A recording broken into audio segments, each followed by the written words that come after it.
Seorang wakil presiden yang ternyata dikenal dengan panggilan Adam Malik ini ternyata keturunan darah Batak yang jarang memunculkan marganya. Meski begitu, ia tidak pernah melupakan keturunannya. Beliau lahir di kota Pematang Siantar, Sumatera Utara tepat di hari Kamis pada tanggal 22 Juli 1917. Tokoh yang penting bagi sejarah Indonesia ini dijuluki si Kancil. Beliau adalah orang yang menyukai film koboi sejak masa kecilnya. Selain menonton film koboi, beliau memiliki kegemaran seperti membaca dan fotografi. Masa kecil beliau dipenuhi dengan banyak membaca buku. Adam Malik menempuh pendidikan dasarnya di Hollands Inland School. Ia lalu melanjutkan pendidikannya di Sekolah Agama Madrasah Sumatera Tawali Parabek Bukit Tinggi.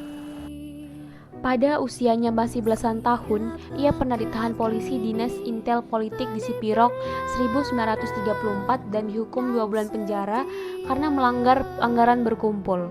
Adam Malik pada usia 17 tahun telah menjadi ketua Partindo di Pematang Siantar dimulai dari tahun 1934 sampai 1935 untuk ikut aktif memperjuangkan kemerdekaan bangsanya. Keinginannya untuk maju dan berbakti kepada bangsa mendorong Adam Malik merantau ke Jakarta. Pada usia 20 tahun, Adam Malik bersama dengan Soemanang Sipahutar, Armin Pane, Abdul Hakim, dan Pandu Kartawiguna mempelopori berdirinya kantor berita Antara tahun 1937 berkantor di Jalan Pinang Sia 38 Jakarta Kota dengan modal 1 meja tulis tua, 1 mesin tulis tua, dan 1 mesin roneo tua. Mereka menyuplai berita ke berbagai surat kabar nasional. Sebelumnya ia sudah sering menulis antara lain di koran Pelita Antalas dan majalah Partindo. Di zaman Jepang, Adam Malik aktif bergerilya dalam gerakan pemuda memperjuangkan kemerdekaan. Menjelang 17 Agustus 1945, bersama Soekarni, Cerul Saleh, dan Wikana, Adam Malik pernah melarikan Bung Karno dan Bung Hatta ke Rengas Dengklok untuk memaksa mereka memproklamasikan kemerdekaan Indonesia. Demi mendukung kepemimpinan Soekarno-Hatta, ia menggerakkan rakyat berkumpul di lapangan Ikada, Jakarta. Mewakili kelompok pemuda, Adam Malik sebagai pimpinan Komite Fan Aksi terpilih sebagai Ketua 3 Komite Nasional Indonesia Pusat dimulai dari tahun 1945 sampai 1947 yang bertugas menyiapkan susunan pemerintahan. Selain itu, Adam Malik adalah pendiri dari anggota Partai Rakyat, pendiri Partai Murba, dan anggota parlemen. Akhir tahun 50-an, atas penunjukan Soekarno, Adam Malik masuk ke pemerintahan menjadi duta besar luar biasa dan berkuasa penuh untuk Uni Soviet dan Polandia. Karena kemampuan diplomasinya, Adam Malik kemudian menjadi ketua delegasi RI dalam perundingan Indonesia-Belanda untuk penyerahan Irian Barat di tahun 1962. Selesai perjuangan Irian Barat atau Irian Jaya, Adam Malik memegang jabatan Menko Pelaksana Ekonomi terpimpin pada tahun 1965. Pada masa semakin menguatnya pengaruh Partai Komunis Indonesia, Adam bersama Roeslan Abdul Ghani dan Jenderal Nasution dianggap sebagai musuh PKI dan diacap sebagai trio sayap kanan yang kontra revolusi. Ketika terjadi pergantian rezim pemerintahan Orde Lama, posisi Adam Malik yang berseberangan dengan kelompok kiri justru malah menguntungkannya. Tahun 1966, Adam disebut-sebut dalam trio baru Soeharto Sultan Malik. Pada tahun yang sama, lewat televisi, ia menyatakan keluar dari Partai Murba karena pendirian Partai Murba yang menentang masuknya modal asing. 4 tahun kemudian, ia bergabung dengan Golkar.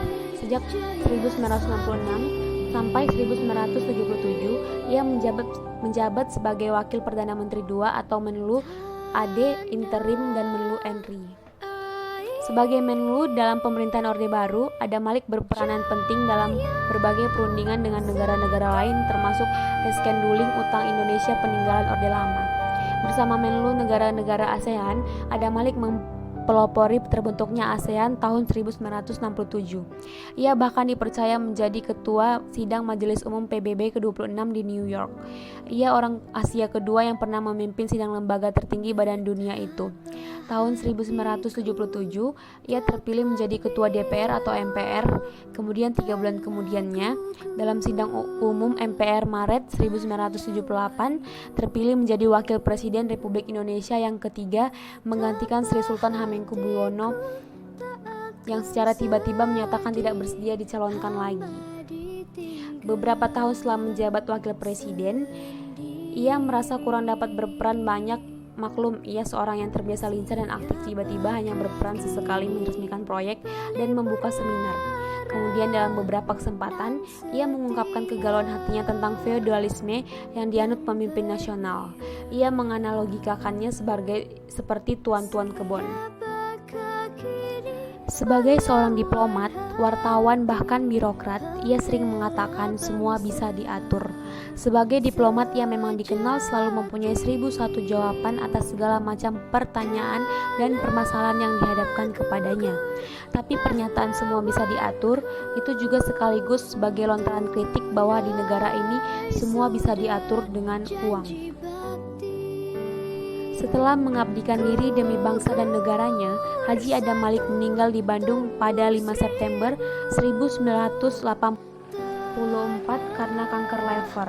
Kemudian istri dan anak-anaknya mengabdikan namanya dengan mendirikan Museum Adam Malik. Pemerintah juga memberikan berbagai tanda kehormatan. I should fuck her in the Benz.